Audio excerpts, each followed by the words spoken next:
Côte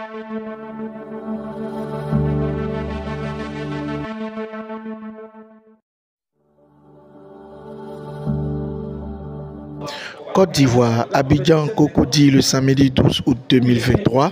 Nous avons eu une rencontre avec M. Kadio Ngouran Mark, président du Full Gospel Businessmen Fellowship International, section Côte d'Ivoire. Oui, je suis M. Kadio Ngouran Mark. Je suis le président national de la communauté internationale des hommes d'affaires du plein évangile, section Côte d'Ivoire. Mon contact, c'est le 07 57 09 77 72. Je donne le contact du vice-président national, 07 07 91 00 88. Le contact du trésorier national, 07 07 06 49 98. Pouvez-nous parler de vos missions et objectifs? La mission de cette organisation, parce qu'en fait, cette communauté est une organisation mondiale qui est née aux États-Unis et qui s'est répandue à travers le monde et qui est arrivée en Côte d'Ivoire ici. Ici, cette organisation existe depuis 1986.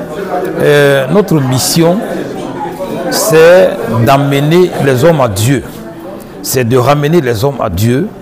C'est de faire en sorte que les hommes soient baptisés dans le Saint-Esprit. C'est faire en sorte que les hommes soient formés et équipés pour être efficaces dans l'œuvre de Dieu. C'est faire en sorte, cinquièmement, que les hommes vivent une véritable communion fraternelle. Et sixièmement, c'est que les barrières entre les dénominations chrétiennes soient brisées et que tous ceux qui croient en Dieu forment une famille unie dans le Seigneur. Vous nous parlez un peu de vos actions cette année 2023? Cette année 2023 a commencé par une grande assemblée générale élective au mois de février qui a vu cette communauté élire un nouveau président en la personne de votre serviteur que je suis. Depuis 15 ans avant, M. Ayoua Lucien a présidé au destin de cette communauté. Et depuis donc le 18 février 2023, je suis le nouveau président. Et depuis que je suis là, nous avons eu comme activité principale la convention mondiale qui s'est tenue à Accra. Donc nous avons travaillé à mobiliser nos membres pour aller participer à cette convention et on a conduit une délégation de plus d'une soixantaine de personnes qui sont allés à ce grand rassemblement d'hommes d'affaires chrétiens du monde entier pendant 3 jours à Accra. Et donc, depuis notre retour, parce que ça s'est passé à la mi-juillet, depuis notre retour, voici notre première rencontre ce jour 12 août, où nous avons fait une réunion de profession en vue d'installer un chapitre dans la commune de Cocody. Qui peut entrer dans votre communauté et comment y adhérer? Cette communauté est une association comme les autres. Et donc pour y entrer, on paye un droit d'adhésion et puis on paye un insigne. Il n'y a pas de carte de membre, mais l'association donne un insigne qu'on appose sur la tenue. Malheureusement, ce jour, quand je venais dans la présentation, je n'ai pas mon insigne, mais on appose l'insigne et cet insigne-là vous permet d'être reconnu à travers le monde entier. Partout où il y a des membres de cette communauté, quand ils vous voient, que ce soit dans un aéroport, dans un avion, partout, on vous reconnaît comme membre. Donc on paye un droit d'adhésion et on achète cet insigne-là qu'on appose sur nous, on va partout avec. Alors la communauté est ouverte à tout le monde. Mais la chose qu'on exige, c'est que vous receviez Jésus-Christ comme votre Seigneur et Sauveur. Parce que c'est une communauté chrétienne. Et nous savons que Jésus est le fondement de la foi chrétienne. Donc vous, dès que vous acceptez Jésus comme votre Seigneur et Sauveur, vous pouvez adhérer à cette communauté, peu importe votre domaine d'activité, peu importe votre niveau social, peu importe votre parti politique et tout. C'est une association apolitique.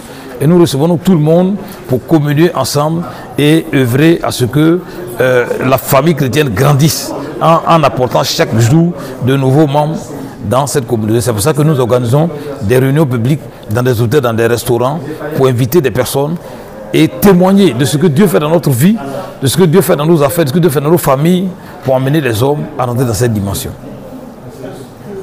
Particulièrement dans le monde, il y a combien de... Vous êtes dans combien de pays? Oui, la communauté est internationale basée en Californie, c'est là-bas que se trouve le siège mondial. Elle est démembrée en sections nationales dans les différentes nations. Aujourd'hui, nous sommes dans plus de 160 pays à travers le monde. Et pour conclure, quel appel faites-vous aux citoyens lambda, aux frères en Christ, aux chrétiens qui sont ça et là dans des églises? Quel appel faites-vous? Merci. Mon appel aux chrétiens qui sont dans les églises, c'est que Jésus-Christ, le Seigneur, notre Seigneur, a laissé une grande commission en Matthieu 28. Allez faire de toutes les nations des disciples. Et pour accomplir cette grande commission, les pasteurs, ceux ne pourront pas. Ce sont ceux qu'on appelle les laïcs qui travaillent à tous les niveaux de la société, qui peuvent amener leurs amis, leurs collègues, leurs proches à expérimenter l'amour de Dieu. Et donc, j'appelle tous les frères chrétiens qui sont dans toutes les communautés à venir dans cette communauté nous aider à accomplir cette mission. Mon appel s'adresse aussi à tous ceux qui marchent sans Dieu dans ce monde. Je veux dire à quelqu'un ou à quelqu'un qui m'attend que vivre sans Dieu, c'est comme rouler un véhicule sans assurance.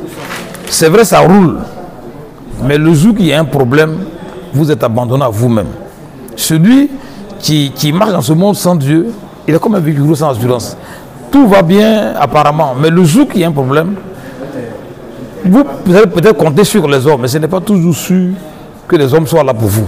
Celui qui ne trahit jamais, c'est Dieu. Jésus est fidèle. Et même quand tous les hommes vous abandonnent, il est là. C'est pourquoi j'appelle tous les hommes de ce monde, tous les Ivoiriens, tous ceux qui entendent, à venir dans cette communauté, à expérimenter l'amour de Dieu. Que Dieu vous bénisse.